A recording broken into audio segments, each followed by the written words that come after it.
네, 오늘의 정치를 시작합니다. 한민수 민주당 의원, 정성국 국민의힘 의원 두 분을 모셨습니다. 어서 오십시오. 네, 주식시장 이야기부터 좀 해볼 텐데요. 오늘 저가 매수세가 들어온 것 같더니 결국 하락 마감했습니다. 5,600선까지 무너졌는데 지금 개미 투자자들이 날도 더운데 굉장히 분노하고 있는데 김용범 정책실장이 이렇게 주식시장 떨어진 게 개인의 역동성 때문이다 이런 얘기를 했어요. 그 부분이 좀 부각되다 보니까 김용범 정책실장이 어떤 현 상황에 대해서 좀 안이하게 보는가 이런 비판들을 하시는데 꼭 그런 건 아닌 것 같습니다. 전반적으로 보니까 이분이 구조적인 요인들, 레버리지 지금 ETF 있죠. 이뿐만 아니고 전반적으로 금융위하고 금융감독원이 점검하도록 하려고 한다 이런 얘기를 했습니다. 정책실장의 자리에서는 저는 점검도 필요하고 저 같은 경우는 국회의원이라 제가 직접 투자는 안 합니다. 예. 저 ETF를 하고 있는데 열어보질 않았어요. 그러니까 단일 종목 ETF 말씀하시는 것이 아니라 그렇죠. 일반적인 일반적인 ETF. 겁니다. 예. 요걸 할지도 몰라요. 네. 어떻게 몰라서 그런데 아마 제 계좌도 파랗게 질려 있지 않을까 이런 생각을 드는데 지금 국민들 입장에서 특히 젊은 투자자들 입장에서는 상실감과 실질적인 피해를 많이 봤을 것 같습니다. 예. 그래서 저는 이게 왜 이렇게 시작됐을까? 지난번 5월 이 레버리지 ETF라는 게 상장됐을 때가 5월 27일인가 걸로 기억합니다. 그런데 그 직후부터 이 전문가들 사이에서 좀 우려들이 많이 제기된 것 같습니다. 제기됐기 때문에 6월 달부터도 이게 대책이 좀 필요하다. 기본 예탁금을 좀 많이 잡는다든지, 정부에서는 3천만 원 얘기하지만 5천만 원을 한다든지 여러 가지 대책이 필요하다는 얘기가 있었고 지금 국내외 전문가들이 지금 우리 시장이 이렇게 널뛰기 장세가 계속 이어지는 게 이런 레버리지 ETF 때문이다. 크다. 네. 이유가 크다는 지적들을 하잖아요. 그러면 금융당국이 조금 더 발빠르게 대책을 세우고 했었어야 되는 거 아닌가. 지금 시장은 이건 정상은 아니지 않습니까? 예. 물론 우리가 지난 윤석열 정권 때 그 계엄 시절에 2,400부터 시작했습니다. 가파르게 지수가 올라간 건 맞지요. 맞고.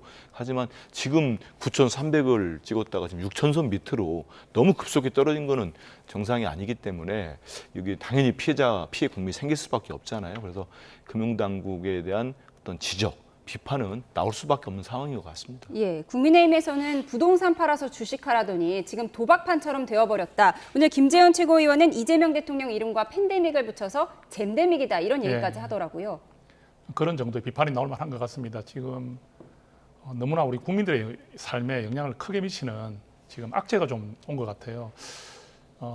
사실 우리 이 주가가 5천, 6천, 8천, 9천까지 올라갈 때 그 전망을 하는 이야기를 들어보더라도 이게 더 올라갈 것이다.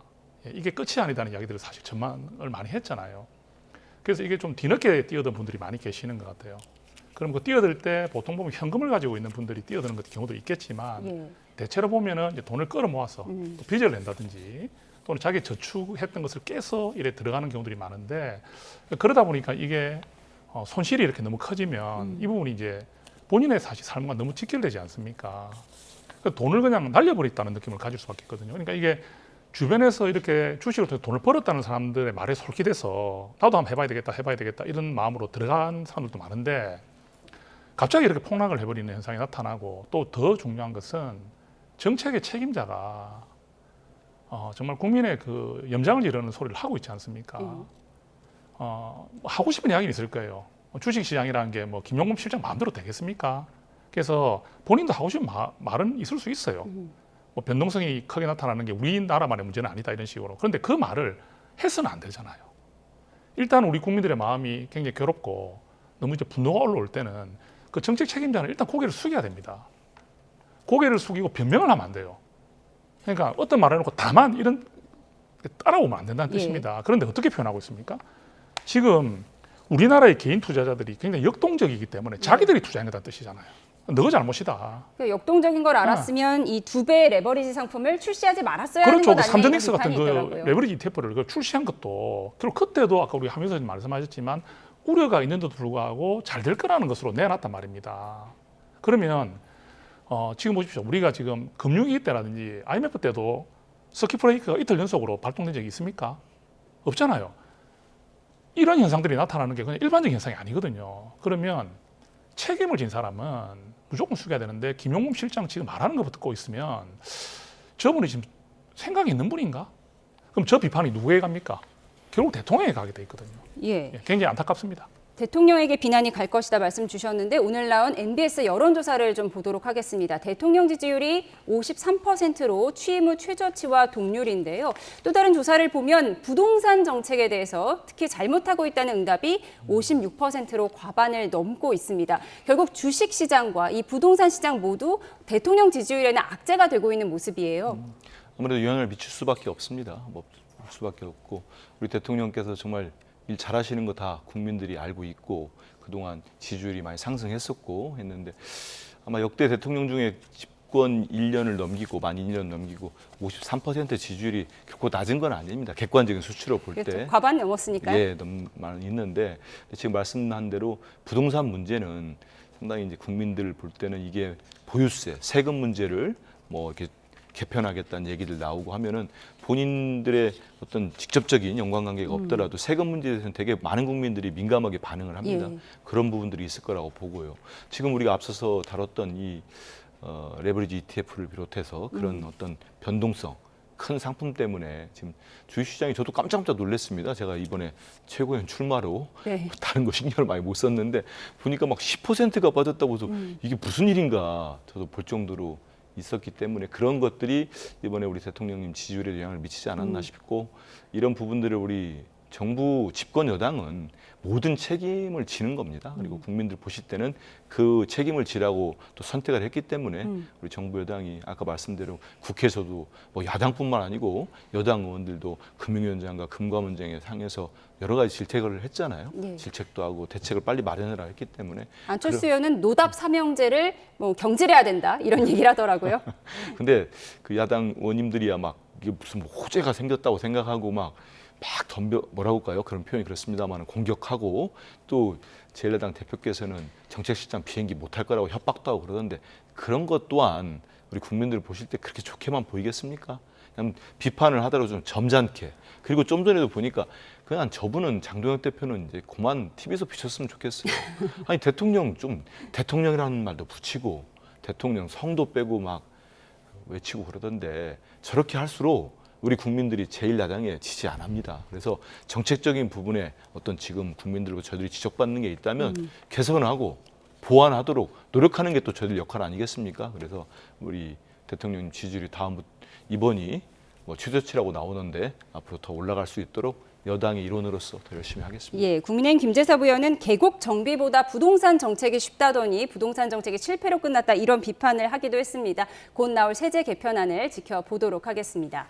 그런가 하면 길게 논란이 이어졌던 민주당의 보안사건 폐지안 조금 전 보여드린 대로 오늘 본회의에 상정이 됐고요. 내일 통과되면 이제 돌이킬 수 없게 됩니다. 그런데 법원이 공소기각을 결정하는 사유를 확대하는 내용도 담겨서 이를 뒤늦게 알게 된 야권이 발칵 뒤집어졌습니다. 어떤 내용인지 한번 보시죠.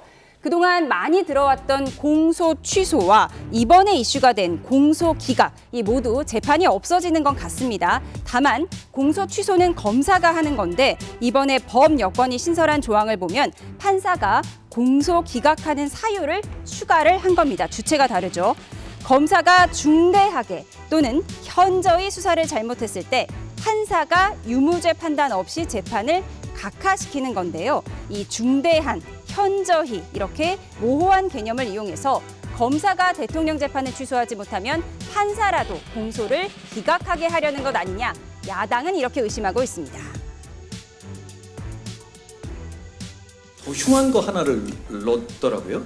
공소 취소가 이재명 대통령이 감옥에 사후에라도 퇴임 이후라도 감옥에 안 가는 플랜 A라면 조정식 국회의장이 얘기한 연임 개헌을 하겠다는 게 플랜 B고 그리고 이렇게 공소 기각 판결 넓히자는 게 플랜 C입니다. 한동훈, 주진우 참 못됐습니다. 허위 선동질은 이제 그만해야 합니다. 정말 검사스럽습니다.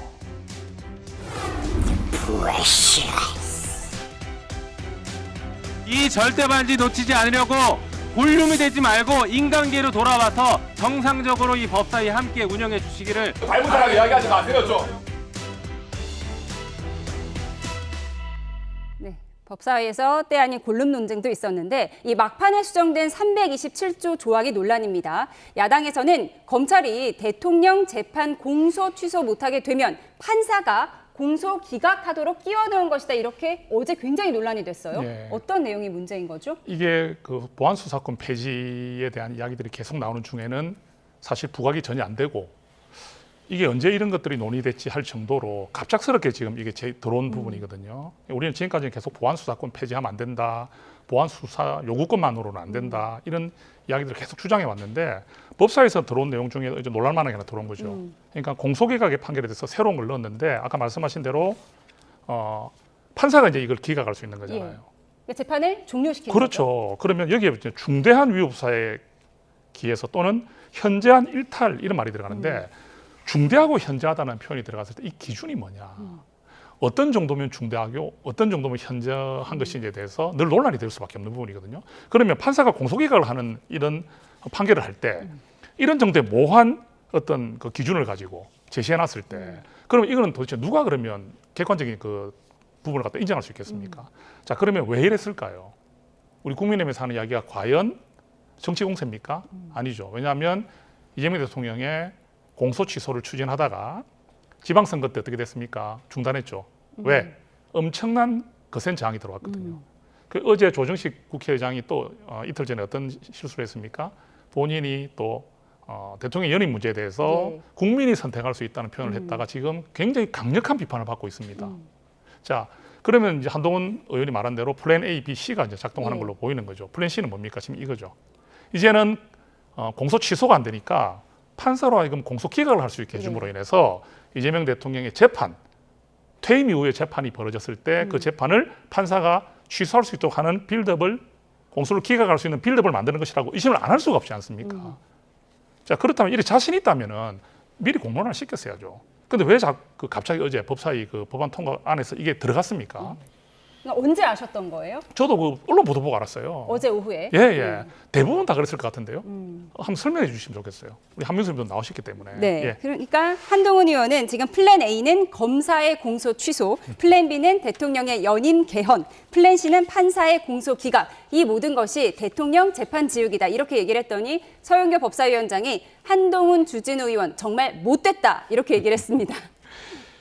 뭐 씌어 있는 분들 같아요. 한동훈 무소속 의원이나 뭐 장동혁 대표나 이런 분들은 그냥 오로지 기승전 우리 이재명 대통령님 공격하고 발목 잡고 본인들의 존재 이유 같아요. 정치인이 그러면 안 됩니다. 그러다가 한 방에 훅 가요. 그렇기 때문에 정신 똑바로 차리고 본인들 뽑아준 지역구 주민들, 우리 국민들 생각해서 정치 제대로 하십시오. 공소 취소 문제는 저희들이 이제 지방선거 이후에 당에서 수기자 절차를 갖추기로 했잖아요. 제가 일전에 말씀드린 것처럼 최혜병 특검에 들어가 있는 조항입니다. 그게 무슨 뭐 검사가 하다가 쑥 취소한다 그런 조항이겠습니까? 최혜병 때도 있었어요. 제대로 수사가 이거 정말 허위 조작으로 기소했을 경우에는 이거는 공소를 안 하는 게 맞다. 이런 얘기들이 나오는 거 아닙니까? 충분히 논의할 수 있는 얘기죠. 그리고 또 연임 얘기, 그거는 국회의장께서 본인이 충분히 해명을 했고 될 수가 없는 사안입니다. 청와대 정무수석도 얘기했고요. 87년 헌법의 핵심은 그런 겁니다. 직선제 개헌, 뭐 기억하실 겁니다. 그리고 연임 독재자들이 나오지 않도록 연임을 방지하는 조항을 넣은 거 아닙니까? 현직 대통령은 적용이 되지 않도록 그런 거에 대해서 지금 또 트집을 잡고 있는 건데 국회의장 설명을 했고 이 공소 기각은 기억을 좀 지금 국민의힘 의원들이나 지금 모르는 것 같은데 21년도에 불과 한 5년 전에 대법원 판례가 있습니다. 좀 찾아보셨으면 좋겠어요. 대법원에서 21년도에 공소권 남용을 인정해서 공소기간 판결을 내렸습니다. 그래서 이번에 이미 존재하는 판례가 있는 겁니다. 판례를 법조문으로 명문하는 측면이 있는 거예요. 그리고 조항 중에 중대한 위법 수사에 기하여 공소가 제기됐을 때 아니 그럼 중대한 위법을 저질렀는데 이거를 판사가 기각을 안 시킵니까?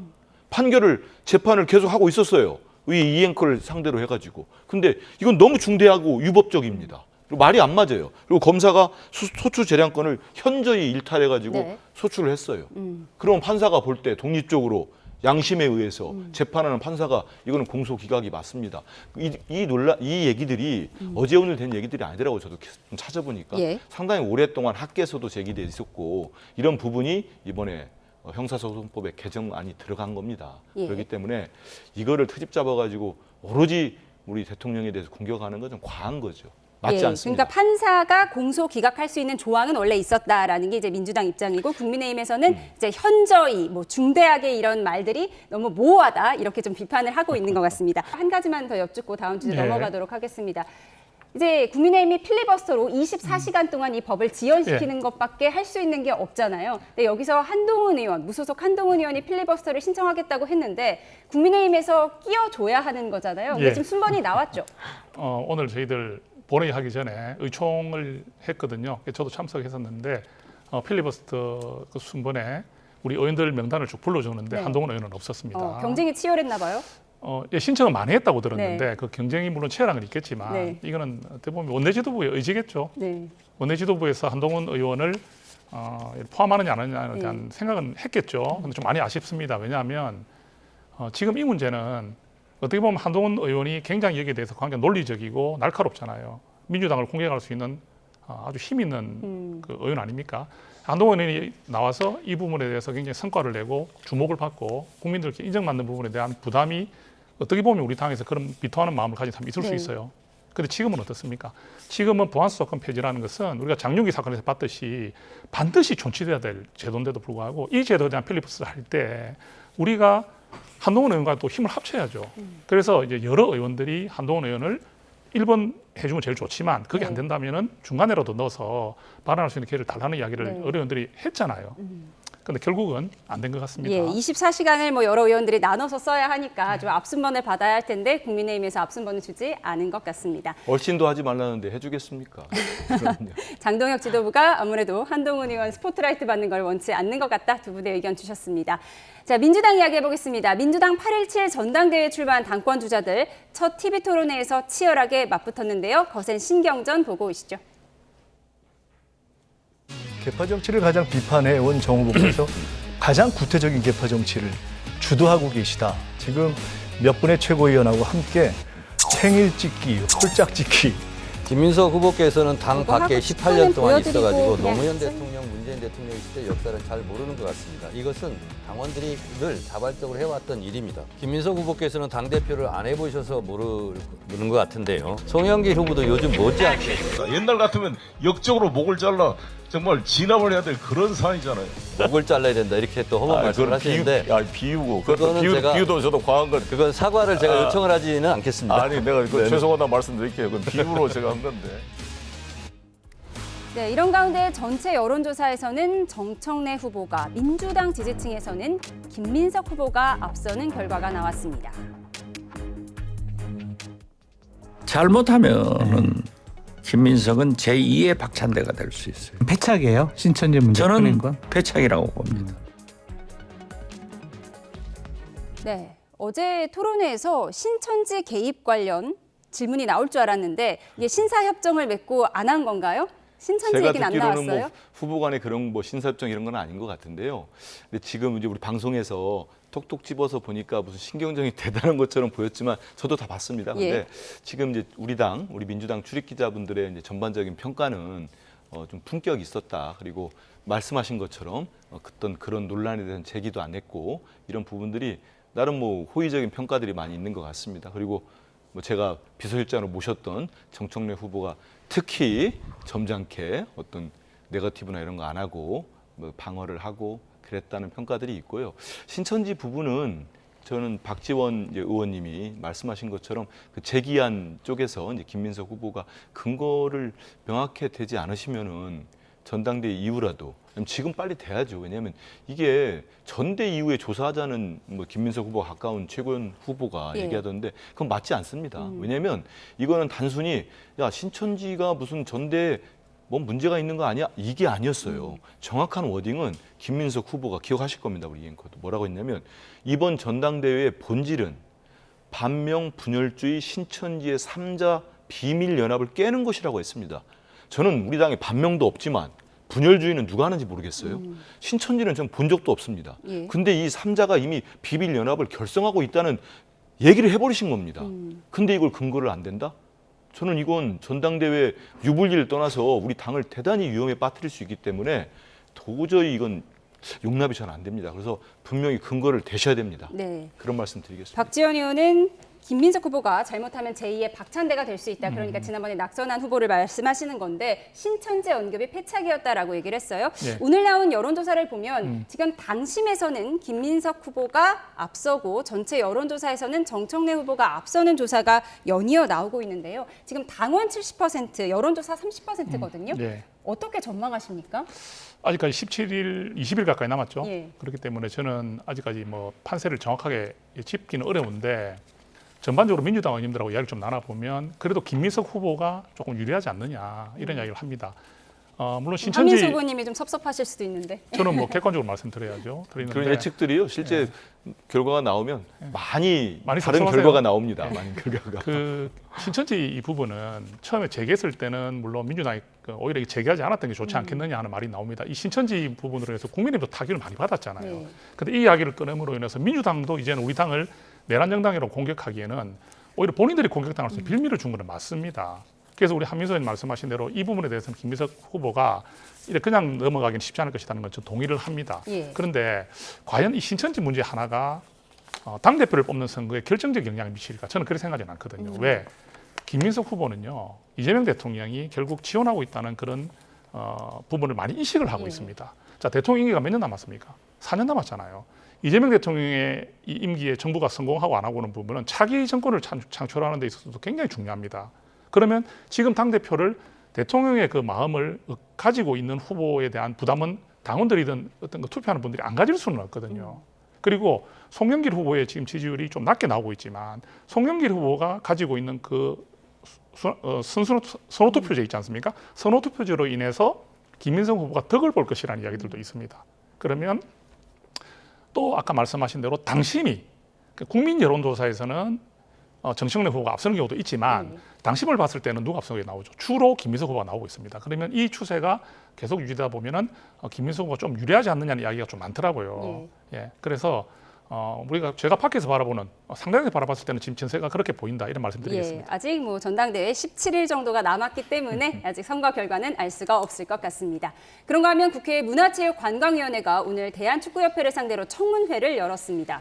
고려대 카르텔, 빵집 면접 등 의원들의 질타는 끊이질 않았는데요. 연봉은 얼마나 됐을까요? 이 질문도 나왔습니다. 들어보시죠.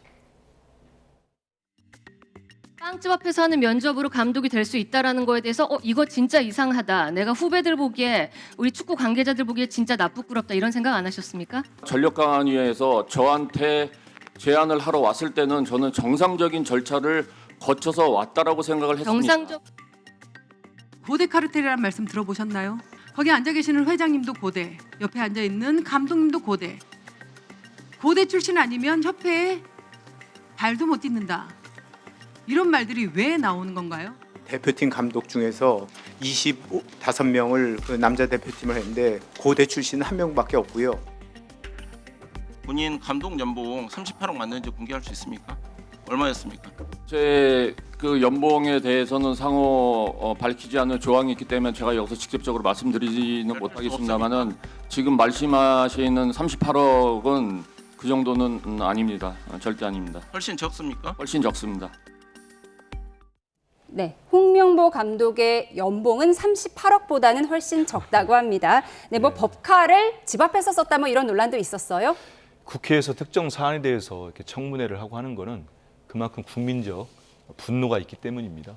저는 2002년에 히딩크 신화가 생각이 났어요. 근데 24년이 지나가지고 우리 국회에서 특정 대학에 카르텔이 있다. 그리고 빵집 면접, 이게 절차가 엉망이었다는 걸 지적하는 얘기잖아요. 그리고 연봉이야 얼마나 미우면 연봉 얘기를 했겠습니까? 그런데 히딩크 신화 제가 그때도 뭐 기자하고 있을 때니까요. 그거는 그 당시 분석들 하는 기사들을 보고 할 때는 연고주의를 떠나서 실력으로만 해서 우리가 월드컵 4강을 간 거 아닙니까? 신화를 쓴 거 아닙니까?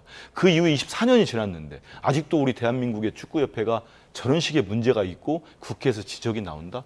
저는 이번에 책임 있는 분들은 엄중한 책임을 지고 전반적인 대쇄신이 필요한 것 같습니다. 축구협회. 예. 앞으로 이런 얘기가 나오지 않도록 해야 됩니다. 네, 홍명보 감독의 법인카드 사용 내역 등 속보가 들어오면 전해드리겠습니다. 지금까지 한민수 민주당 의원, 정성국 국민의힘 의원 두 분과 함께했습니다. 고맙습니다. 감사합니다.